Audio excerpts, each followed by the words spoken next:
आमिर अमी कहते हैं कि मेरी दीवानगी खुद साख्ता नहीं। मेरी दीवानगी खुद साख्ता नहीं। मैं जैसा हूँ मैं वैसा चाहता नहीं। सुकून चेहरे का तेरे कह रहा है।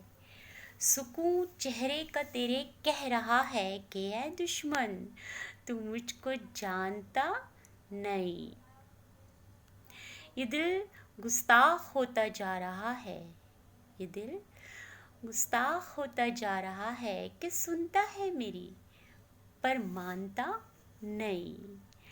मुझे डर है मोहब्बत में अगर वो मुझे डर है मोहब्बत में अगर वो कहीं कह दे खुदा ना खास्ता नहीं। अगरचे दिल कहीं पे हार आया अगरचे दिल कहीं पे हार आया मगर फिर भी मैं दिल बर्दाश्ता नहीं।